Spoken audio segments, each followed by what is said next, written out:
Broadcasting from the business capital of the world, this is the Podcast Business News Network. Welcome to the show. We are so excited to have our next guest joining us, Kary Valdes from Nashville, Tennessee. We're talking about Parent Talk with Kary. And yeah, that's the name of the company and the website. We'll get to that in just a sec. She's a psychotherapist that specializes in the mental health treatment of children and adolescents, also helping parents with the kids, right? So, first and foremost, I want to say welcome to the show. Pleasure to meet you today. Thanks. Thanks for having me. It's nice to meet you too. Well, thank you so much. How do we get started to contact you? If you don't mind sharing your website or contact information before we begin. So the easiest way is probably through my website, which is parenttalkwithkary.com. And Kary is spelled just like Mary, but with a K. So you can easily find me. And then you can always email, right? And it's Kary Valdes, LCSW @gmail.com. Beautiful. Well, before we talk more about the work you're doing as a psychotherapist and helping so many families out there, I'd like to find out a little more about you. I know you're a mom. I want to hear about that, but let's dive in a little further. Let's go back to where you were born and raised, and I want to know how you got interested into this career. So I actually grew up in New Orleans, right? I was born and raised, went to grad school there, the whole bit. And I was one of those kids that knew in high school what I wanted to do. Like I knew I wanted to do psychotherapy. Um, as I continued in high school, I actually knew that I wanted to work with children and families. So one of my best friends that I met first day, freshman year, history class, at Dominican High School in Oh New my Orleans. gosh. Her mother was actually in the master's program in social work at Tulane in New Orleans. And she was my mentor. I Wow. basically did whatever Miss Brenda said I should do as Of course. and kind of knew early. And I feel like it's unusual for me to have Yeah. this knowing at such a young age, but it's Hmm. kind of like I also think why I've been able to stay in the field for so long. Like I've been doing this for over 25 years. And I think part of the reason is that it's just part of kind of who I am and what I was supposed to do. Like that's kind of why I'm here.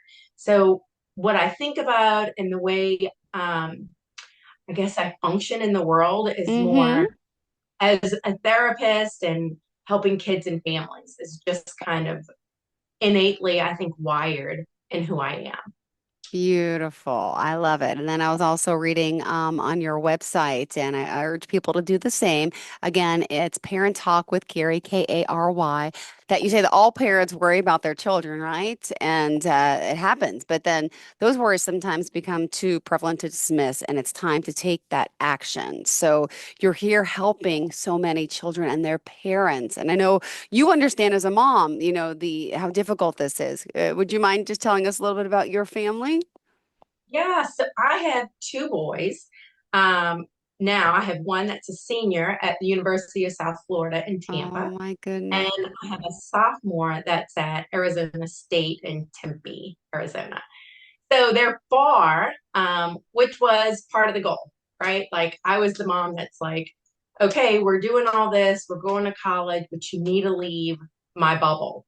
Like there is no turning off this mom. If they were too close to me, I would be bribing them with laundry to do lunch.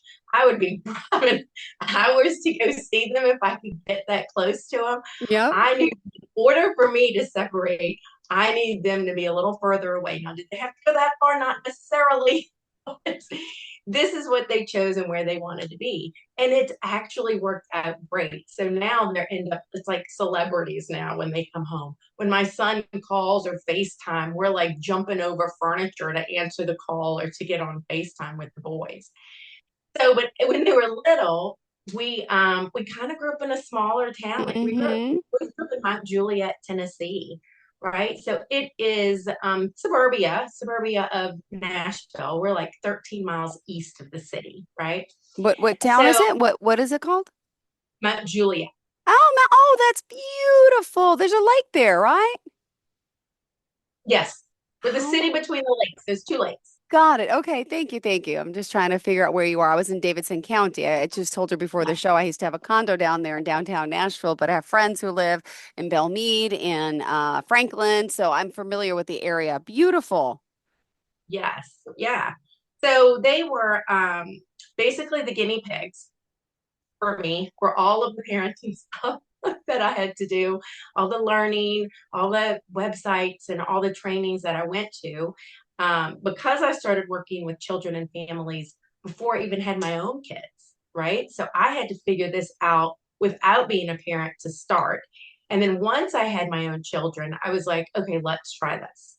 Let's see how this works. You Hmm. know what I mean? So they kind of had this guinea pig experience with their mom trying new parenting techniques with them and to see what worked and didn't work. And it makes me feel good. The goal, right, is that we raise our children. And I know you have little ones, right? With that we 7 and 9. Yep. that we raise the kids that they can launch into adulthood. That when we send them off to college, right, whatever their continuing education is going to be after high school, whatever it is, that they can manage life, right? That they can handle whatever it is that happens to them because they have been prepared, right? These first 18 years that they got this, right? They don't have Yeah. to come home from college because they can't handle the independence or the anxiety or just the reality of what real life is like, right? Yep. So my approach to parenting has always been more of a, okay, how does this reflect real life, Yep. right? How are they going to be able to manage the hardship that happens in real life all the time? So that was the approach I have with my children. It's also the approach I have in therapy and when I work with parents. And Can it's I ask always though, as a mom, was there times where it was difficult for you? I feel like I want to pull my hair out most days, sweetheart. As a single mom and doing homework and going to the sports and doing it all, is it okay? Like I feel like one of my son's a little defiant, but is that normal? The teacher says he's fine and he's great, and for everyone else he's good, but sometimes with mama, he's a little difficult. Is that normal? yes. Well, and you think about the age of your kids right now, you're Hmm. kind of in the trench, right? We're in it. Well, Yeah. let me take that back. The trench is newborn babies. That's Oh, when it's okay. Okay. Yeah. Yeah. right. Yeah. This is when we're sleep deprived, and everything is harder with sleep deprivation. But as they continue to grow, we're kind of like day by day getting through. You know what I mean? Like we have the crisis at night before bedtime because everybody's tired, right? Hmm. Then there's the issue of getting up in the morning because again, people can be tired or too wired. And then there's the normal just defiance, which is when you look at them and you're just like, you're so cute.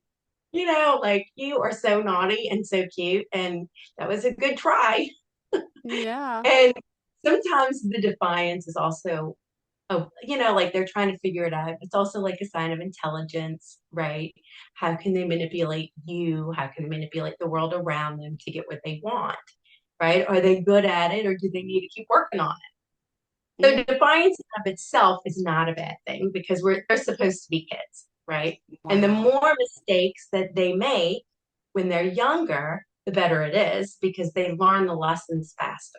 Like growing up, like your mom and dad could tell you all the things that you shouldn't do, but you didn't Mhm. learn the lesson until you did it and had the consequences, Yep. right? For sure. So we learn lessons faster when we make mistakes. So encouraging and allowing kids to make mistakes is great because then they get to learn these lessons. And it wasn't you like this, you shouldn't do that. Don't forget Hmm. this, and you're going to get hurt. And you know what I mean? They get to go, oh, I should probably not do that again. That hurt, Hmm. Yep. right? Or I should not say that because now people are mad at me, right? Or I should not, hit my brother because now I don't have anybody to play with. Wow. It's true. Oh my goodness. Well, I'm excited to talk to you here as a psychotherapist to find out, there's also this mental health stigma, which I feel like it's becoming more popular to talk about. I think since the pandemic, I feel so much anxiety, depression. There's a lot that people are going through, and especially our kiddos. And you offer so much with therapy and EMDR and speaking. So I'm not sure where you want to start about your services, but I know you are excited to talk about, parenting. You're helping us parent, and work with kids of all ages. So some who've seen bad things happen and, you want to help families have more fun. So where did you want to kind of start about the work you're doing and, how, you're helping people, Kary? I actually really like what you just said in that there's a lot of stigma about mental health stuff still. And Mm-hmm. that's hard. I just went to a conference last week. Wait, what day is today? Oh yeah, it was last week. Wait, what is it? Yeah. What day is it? And it was fantastic, and just kind of that grounding space for me of mental health is still quite stigmatized. Like people Mm-hmm. still poo-poo the conversation of mental health. Yeah. And I think one of the most important things as parents is for us to recognize when this is outside of us. When you're kind of like, okay, I don't even know what to do now. Like I'm truly stumped, and being humble enough to go, let's see if we just talk to somebody. Like Mm-hmm. maybe it's just us, like as parents, maybe this is a me thing that I can figure out. And then the whole family system changes, right? Because I can do a better job with parenting, not necessarily because you need to do your own therapy. You might, I'm not saying that's not the case, Mm-hmm. but with parenting, it's amazing how much the whole family system can change Yeah. when the parents are doing a better job, when they're on the same page, when they're agreeing, right? So being humble enough to recognize, okay, this mental health is not as much a stigma anymore, and reaching out when you need it, as well as helping kids. Like if you know something bad has happened in your family or to your children, Yeah. reaching out when they're little is the best thing you can do, Mm-hmm. right? Because therapy with little kids is, as a therapist, it's fantastic. Like I have a great job because I get to play with children. Yeah. Right? Like literally, I play, we run around the office. We play games, we do yoga, we do all kinds of things, right? So I can get Mm-hmm. to express their feelings and in their body and understanding what's going on with them. When you know something bad's happened, right? Like y'all had to move, there was a tragedy, there was abuse, there was something that you already know, like they got burned, they broke their Mm-hmm. arm, you know what I mean? Someone is sick, Yeah. right? Dad's sick, mom is sick, death, all these Mm-hmm. things. This has happened to you, and you as a parent are feeling this, and you are feeling the upset and the sad. They feel it too, Yeah. right? Kids aren't missing any emotion. Yeah. Like they weren't born missing any of them. They Yeah. have all of the same emotions that adults have and the least amount of tools to manage Mm-hmm. It's so them, true. right? So if Yeah. it's happened in your family and you can acknowledge that, it's so much better to process and handle it when they're little because then they don't carry this stuff with them for years. Right? They don't have to bring it into adulthood. They can deal with whatever it was in childhood and then be free to just be a kid and not have Mm-hmm. to worry about whatever it was that had happened in the family or to them. Yeah. I feel like I'm talking a lot. Am I talking a I lot? well, there's no, that's what you're supposed to do. You're used to be on the other side, right? You're having everyone talk. I'm learning about you, and I hope our listeners are too. I think it's great. We're in our own therapy session here. I'm Right. just joking. Yeah. I'm joking. But it's amazing because let me ask, I just have a question about kids and adolescents now in general, because I'm sure that a lot has changed since you were a child and vice versa. And what I'm finding, I'm like an open book with my kids and I try to tell them everything. Even my kids are 7 and 9 and we've had conversations about, what sex is. I remember when we were little, that wasn't talked about till like high school. It was different. But I feel like more parents are, being more open with their kids. Is that good? Is that bad? Do you have any recommendations on that? I think being open with kids is always good. Like lying to children is never a good thing. No. Like in general, like the way I think of it is we just don't lie. Like you don't lie, I don't lie. As parents, we shouldn't lie. Now there are some things that they don't need all of the All the information, details, yes, but right? Because developmentally they might not understand it. And they're not ready for it, right? mhm, They actually can't conceptually understand it, or they don't know what to do with the information because it's just too advanced for too them and much. their thinking, Hmm. right? But in general, we include kids and stuff, right? We include them in conversations and when bad stuff is happening. It just needs to be in a way that they understand, right? So, for example, like death. Yeah. Death happens all the time. Grandparents die, pets die. Usually, kids' first exposure to death is of a pet, Yeah. right? Any kind of pet, a goldfish, a hamster, a cat, a dog, whatever it is, this is their first experience with that. And this Mm-hmm. is a great opportunity. Like I tell parents all the time, this is a great opportunity for kids to experience that. There's no way around it. We all have to go through it. But parents get to role model. What do we do? What do we do with death? This is a really sad thing for the family, right? Yeah. And we've had that experience in my family, right? Yep. So have I. Mm-hmm. We cry, we cry, we cry, we talk about them, we figure out ways to honor them. We don't run away from it. You know, even when family members, when their great grandfather died, right? The boys had say in that. Like, you know, what do you guys think? Should we leave? Because he was in hospice, right? Dying. And we had to travel and they were missing school and we were missing Mm-hmm. work. And I asked the boys separately, and I gotta tell you, they were pretty young, maybe like 10 and 8, like somewhere like pretty young. And I asked them, what do y'all think? Like, should we go? And I asked them separately on purpose because I didn't want either one to influence the other child.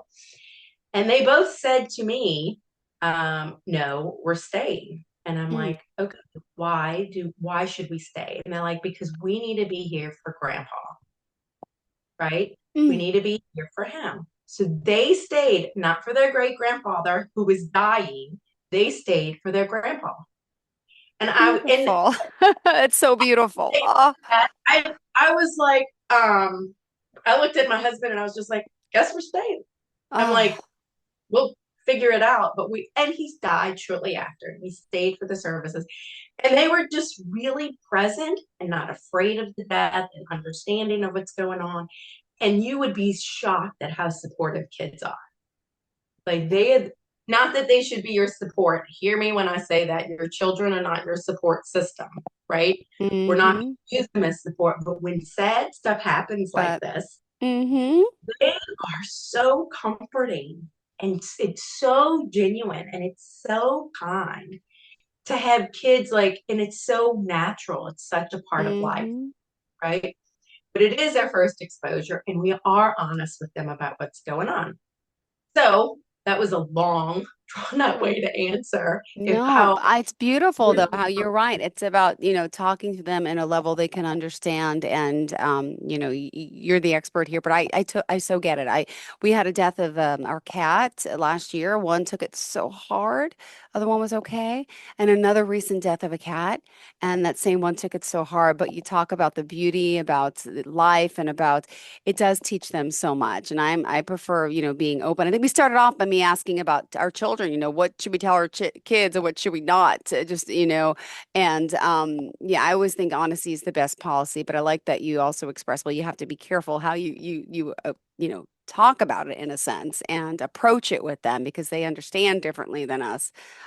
You're the expert. So, can I ask you about the types of therapy you provide for children?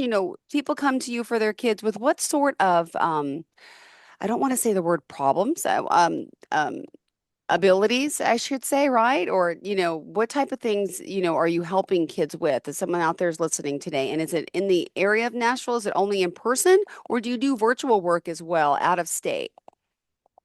so the areas that I work with kids, it's lots of anxiety. Kids have a lot of anxiety, Mm-hmm. right? So the biggest, I'd say, if I put it all in a group, it would be anxiety, right? Because even when bad things happen, the result of the bad thing Yeah. is anxiety, right?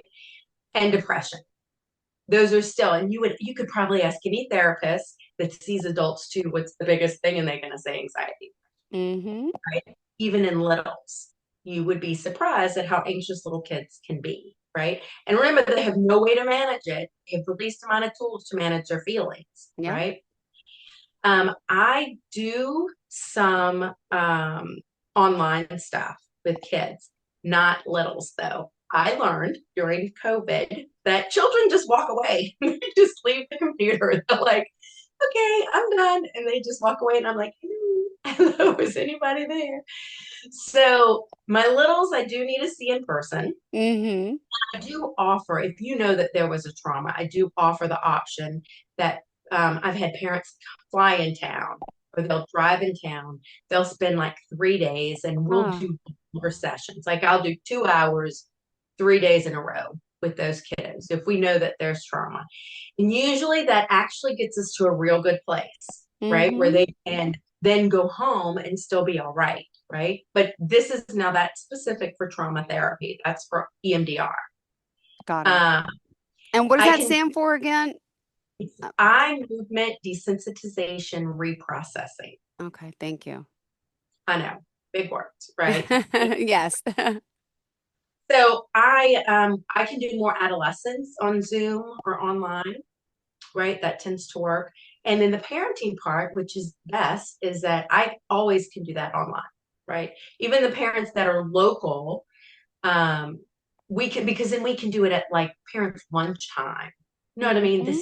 schedule is a lot more flexible when I can do it online with parents and parenting stuff online.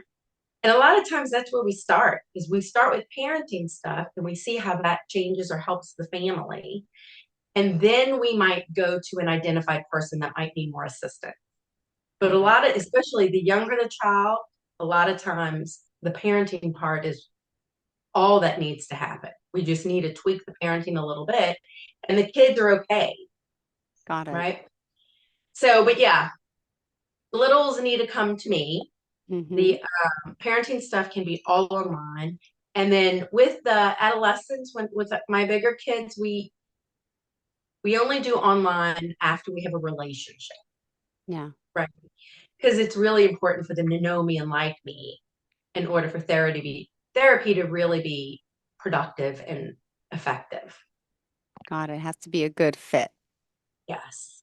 Great. Yes. Well, we are almost out of time. We have just 2 minutes left on the clock, and I know there's so much more to talk about. You offer courses, speaking engagements, again, the parenting, the therapy. What else would you like our, viewers and listeners to know about you for today? Since again, it is our first show, Parent Talk with Kary here. She's talking to us live from based out of Nashville, Tennessee, and the website Parent Talk with Kary, KARY.com. She's a psychotherapist specializing in mental health treatment of children, adolescents, as well as parents. Yes. I would just love the parenting part. I'm writing a book, currently writing a book. What? Active, the This is active huge. title, Tell us. the current title is Your Child Came with This Manual. I don't know that. Because parents always say, well, they don't come with a manual. And I'm like, oh, I'll give them a manual. Yep. I'll make it. Mm-hmm. Right.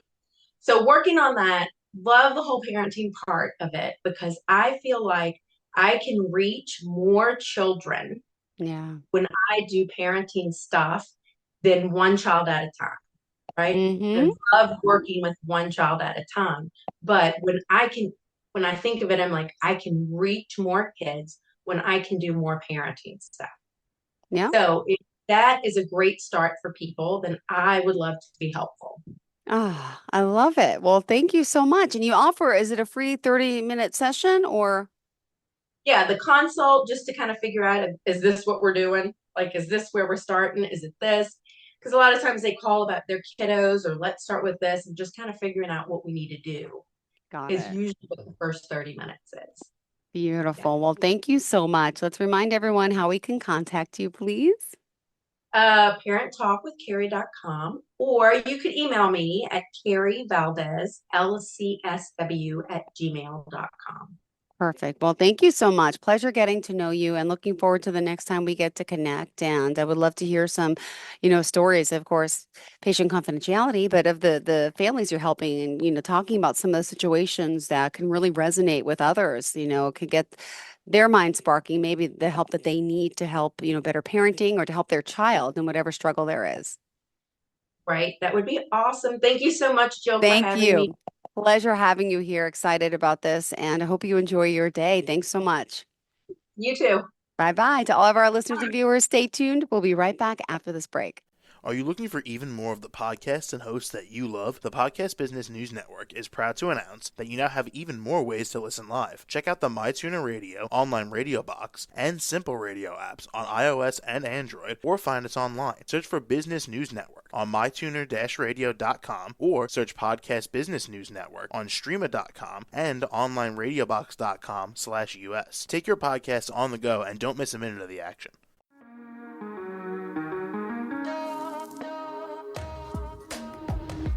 Broadcasting from the business capital of the world, this is the Podcast Business News Network.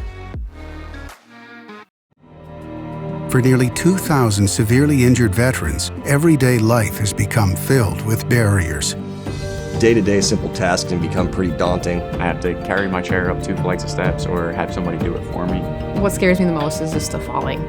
When I'm struggling with my house, I think, to have that one great barrier just knocked down, it's crucial. Home for Our Troops is a wonderful nonprofit that builds a Mortgage-free, fully adaptive, handicap-accessible house. And there's no catch. It'll be our very first home that we've ever owned. This is a game changer. This is where your life begins again. We need you to join us in completing this important mission. Please visit hfotusa.org and help build homes and rebuild lives. Because of you, everything's going to be okay.